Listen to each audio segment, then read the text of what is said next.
Tout le monde se souvient de L'étrange Noël de Monsieur Jack, un film de Tim Burton qui semble bien avoir capturé l'esprit d'Halloween. Eh bien, oubliez Tim Burton, oubliez Noël et les enfants, voici la véritable histoire d'Halloween.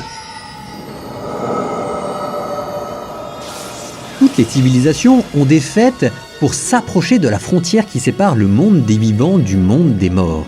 Il y a le jour des morts à Mexico, il y a le balayage des tombes en Chine. Il y a 2000 ans, le monde celte n'échappait pas à cette règle. Le nouvel an est célébré aux alentours de fin octobre. On fait le tour des granges et des greniers, on tue le bétail, on fait une fête Winter is coming. Mais avant qu'il n'arrive, on se dépêche de faire une dernière fois la fête. Oui, mais... Le soir du 31 octobre, la nuit reprenait son pouvoir. La frontière entre le monde des vivants et des morts redevenait poreuse et les fantômes des hommes nouvellement décédés revenaient, pensait-on, rôder cette nuit dans la terre des vivants. Alors, on se mettait de la cendre sur son visage, on se déguisait en mort afin de pouvoir se faufiler sans danger entre ces âmes errantes. C'est le nouvel an celte, la fête de Samhain. Au Moyen-Âge, la religion celte disparaît. L'Europe est maintenant devenue chrétienne et brandit le flambeau de la résurrection du Christ. C'est maintenant l'Église qui est en charge de surveiller la frontière entre le monde des morts et le monde des vivants. Le pape Grégoire III décide alors de déplacer au 1er novembre cette fête de la Toussaint pour repousser dans les ténèbres les esprits qui erraient en cette nuit-là. Nous sommes au 9e siècle, le nouvel an celtique fait maintenant partie d'un ensemble de fêtes plus large qui va du 31 octobre, veille de la Toussaint, au 1er novembre, la grande fête proprement dite, jusqu'au 2 novembre, le jour où l'on prie pour les morts de sa propre famille. Au fur et à mesure des siècles, Samhain s'appellera maintenant All Hallow Eve, la veille de la Toussaint, bientôt contractée en Halloween. On garde les feux de joie et l'atmosphère fantomatique de cette antique fête païenne, mais le royaume des morts devient peuplé non pas seulement d'âmes errantes, mais aussi et surtout de modèles dont il faut s'inspirer, de héros protecteurs, les saints que l'on fête justement à la Toussaint.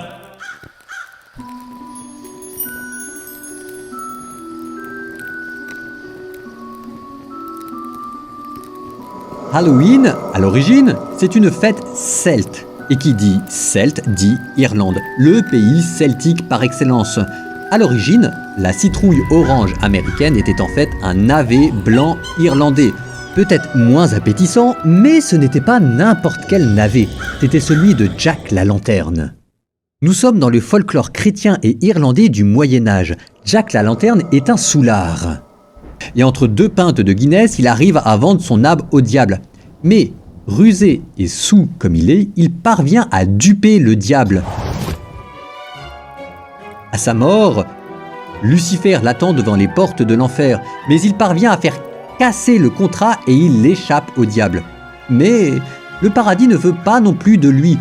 On peut se moquer du diable, pas du bon Dieu. Jack revient sur Terre où il parcourt une lanterne à la main, les landes désertiques à la recherche du paradis perdu.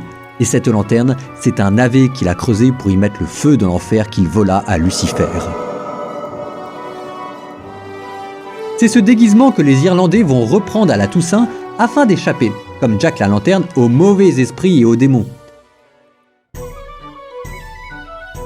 Au 19e siècle, après une grande famine, les Irlandais immigrent en masse aux États-Unis et emportent leur folklore avec eux. Le navet, peu présent aux États-Unis, sera bientôt remplacé par la citrouille, plus abondante et plus facile à sculpter. Vous vous en souviendrez, la prochaine fois que vous verrez une citrouille, elle cessera de briller le jour où Jack ira au ciel. C'est à vous de lui montrer le chemin.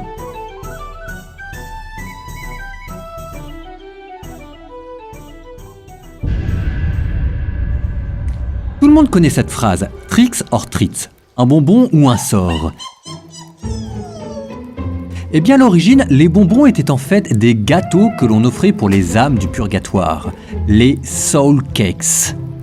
Dans un Moyen-Âge devenu chrétien, les âmes et les esprits des défunts qui se voyaient refuser l'accès en enfer ou au paradis n'allaient plus errer sur terre, mais dans ce qu'on appelle le purgatoire, un lieu de purification après la mort. Si tu veux en savoir plus, je te renvoie à ma vidéo sur le sujet. Et au Moyen-Âge, cette nuit du 31 octobre, un crieur public passait dans les rues pour rappeler aux gens de prier pour ses morts. Il ne s'agissait plus cette fois de se protéger des morts, mais de les aider. Pour inciter vos voisins à prier pour vos défunts, vous pouviez alors passer de maison en maison pour offrir des gâteaux d'âme, soul cakes. C'est la tradition du souling attestée depuis au moins le XVIe siècle. En échange d'un gâteau, on promettait de prier pour les âmes des défunts de ses voisins. Qui sait ?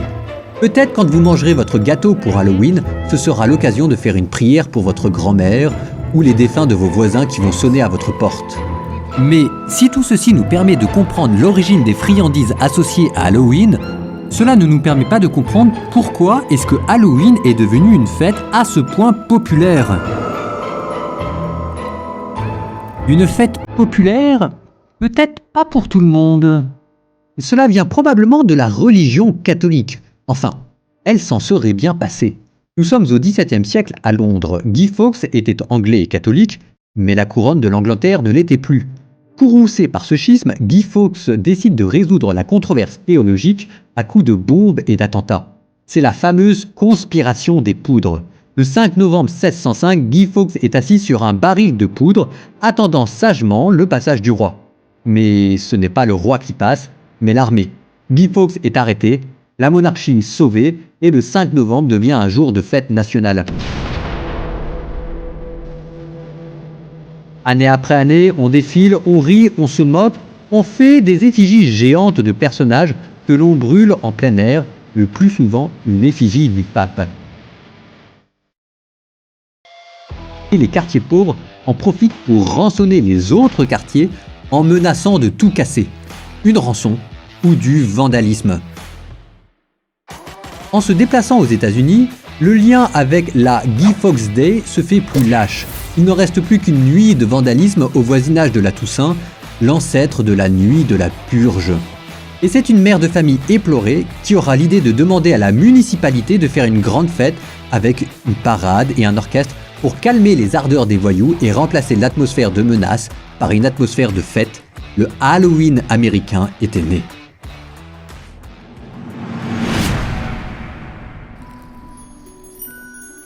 Et voilà, tu sais maintenant tout sur les origines d'Halloween. Si tu veux être maintenant fidèle à l'esprit de cette fête, laisse-moi te donner un ou deux conseils. Quand tu mangeras le soir en famille, profites-en pour te souvenir de tes défunts et si tu peux, va te recueillir sur leur tombe. Quand des enfants viendront sonner chez toi pour te demander des bonbons, voici l'occasion de renouer contact avec tes voisins et de grandir en charité. Et surtout, n'oublie pas le lendemain d'aller à la messe de la Toussaint, même si tu n'es pas chrétien, c'est encore l'espérance qui est le meilleur moyen pour repousser les âmes errantes d'Halloween. En attendant, bonne fête d'Halloween et l'amour vaincra.